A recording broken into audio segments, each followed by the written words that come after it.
President Trump isn't just backtracking on his support for publicly releasing the video of a controversial boat strike. He is flat out denying he said what he said just 6 days ago. As a reminder, here it is. I don't know what they have, but whatever they have, we'd certainly release, no problem. We'd certainly release. But now, here's what he said last night. You said you would have no problem with releasing the full video of that strike on September 2nd off the coast of Venezuela. Secretary Hegseth now says... You said that. I didn't say that. This is ABC fake news. You said that you would have no problem releasing the full bit. Okay, well, Secretary Hegseth... No, whatever Hegseth wants to do is okay with me. He now says it's under review. Are you ordering the Secretary to release that full video? Whatever he decides is okay with me. Let's bring in Democratic Congressman Adam Smith from Washington, ranking member on the House Armed Services Committee. It's good to have you back on the show. So you heard the president say it should be just up to Pete Hegseth. Since you and other Democrats feel strongly the American people should see the video of that second strike, is there anything you can do to get it released, or is it just wait and see what the defense secretary does? The American people should see it, and there's no reason why they shouldn't.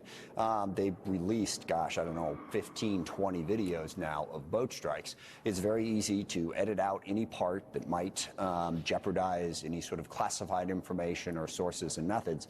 This video should be released. It's also, I mean, worth noting, President Trump's desire to just sort of remake reality, I really hope we never get to the point where we simply accept that. I mean, how can we have a president say, you know, no problem, I'll release it? No, I never said that. I never said that. It's fake news. Can we please start holding people accountable for the facts? But there's no reason not to release it.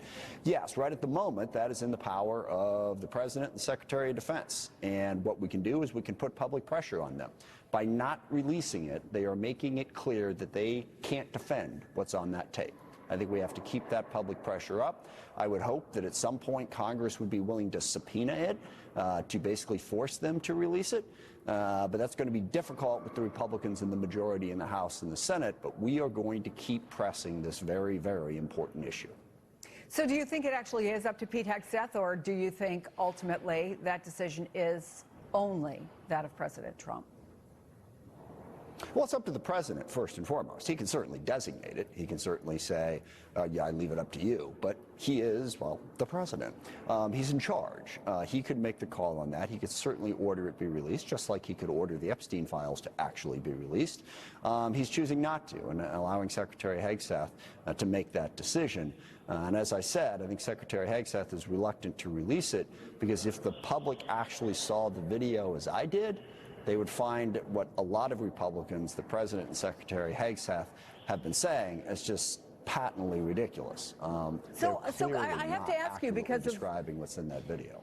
Because of what you just said, I have to ask you, how do you account for the fact that other members of Congress have emerged with very different accounts of what actually they say they witnessed? I mean, they could not be more diametrically opposed. What's going on? Well, let's go back to where your interview started here. Donald Trump on tape, what, 2 days ago, maybe less, saying, no problem, absolutely going to release it. And then today, I never said that. That's fake news. So if you get to the point in the world where you decide that facts are what you say they're going to be, this is a central tenet of Donald Trump's philosophy. The truth is what I say it is, all right? So it's not hard to believe whatsoever that MAGA-supporting, Trump-supporting Republicans would take the same tact and say the truth is what I say it is. You know, I heard a quote from Senator Cotton last night that basically they were not disabled, the two people in this boat were not disabled in any way. Their boat got blown up, set on fire, it's cut in half, it is now capsized. All that's left of it is the bow, which they are hanging onto. I think they were a little bit incapacitated. So let's show the video, let's let people see. None of which is to make a final judgment, by the way, on was this strike legal or not. But the way the Republicans have been describing it to justify that legality simply isn't true or accurate. MS Now reports that your office is expecting a call from the commander of U.S. Southern Command, who was reportedly forced out after he raised concerns about the legality of these strikes. Are you going to have that call? What do you hope to learn from him? Yeah, we're going to have that call. It's a classified call. I hope to learn what was the chain of command and what his opinion about the legality of those orders. And please don't misunderstand what I said a second ago. I'm not saying this was lawful. I'm just saying we need a full investigation. We need to get to the facts. What I saw is deeply concerning to me. I think it warrants an investigation, and that investigation could quite easily conclude that this was an unlawful strike. Admiral Halsey has unique insight on that, both in terms of the chain of command, who made what decisions, and what was the justification for it? What was the legal justification? And remember, the Office of Legal Counsel memo that justified the legality of the strike wasn't actually written in final form until September 5th. This strike happened on September 2nd, before they had actually formalized the legal justification for any of these strikes. So there are serious doubts about whether or not they made an effort to follow the law and did in fact follow the law in carrying out this mission. And there was an interview that Dr. Burns did with the president for Politico, and he was asked about the boat strikes. I think these are his most recent comments. Take a listen. Should he testify, Pete Hegseth, under oath before Congress about that controversial second strike on the alleged drug boat on September 2nd? I don't care if he does. He can if he wants. I don't care. Do you think he should? I don't care. I would say do it if you want, Pete. Do you believe that that second strike was necessary?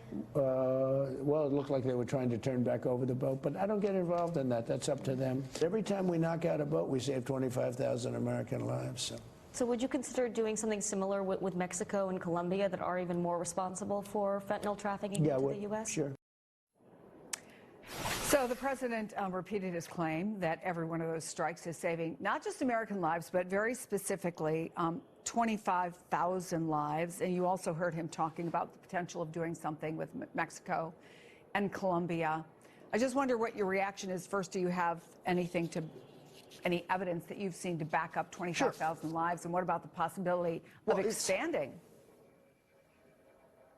Yeah, it's classic Trump. I mean, first of all, he takes no responsibility. I don't know, I might, but who am I? I'm just the president of the United States. Not my thing, someone else is going to say. So he ducks any responsibility for the consequences of his decisions, and then he makes stuff up. There is no way one boat with however much cocaine was in it saves 25,000 lives. Again, no fentanyl involved here. Yes, overdoses from cocaine happen. They are vastly rarer than overdoses from fentanyl. Furthermore, we don't know where this boat was going. We don't even know if that cocaine was headed to the United States of America. And I really want to emphasize, drugs are a major problem in the U.S. We should work harder to prevent them from coming in, to prevent people from abusing them. But the idea that blowing up a few boats off the coast of Venezuela is going to fundamentally change that equation is completely wrong, particularly when the president continues to pardon convicted drug dealers and undermine the effort to stop it. What we need to do is work with partners in the region, like we did with Colombia 20 years ago, and make an effort to block these drugs. And we also need to follow the law. Do we really want the President of the United States to be judge, jury, and executioner, institute the death penalty for anybody involved with drugs with no due process, with no probable cause? That's what this issue is about. I wish the President and Secretary of Defense would take accountability and actually clearly explain their policy and how it's connected to helping our country. Congressman Adam Smith, thank you so much for coming on the program. And coming up, why is Republican Nancy Mace suddenly praising Nancy Pelosi?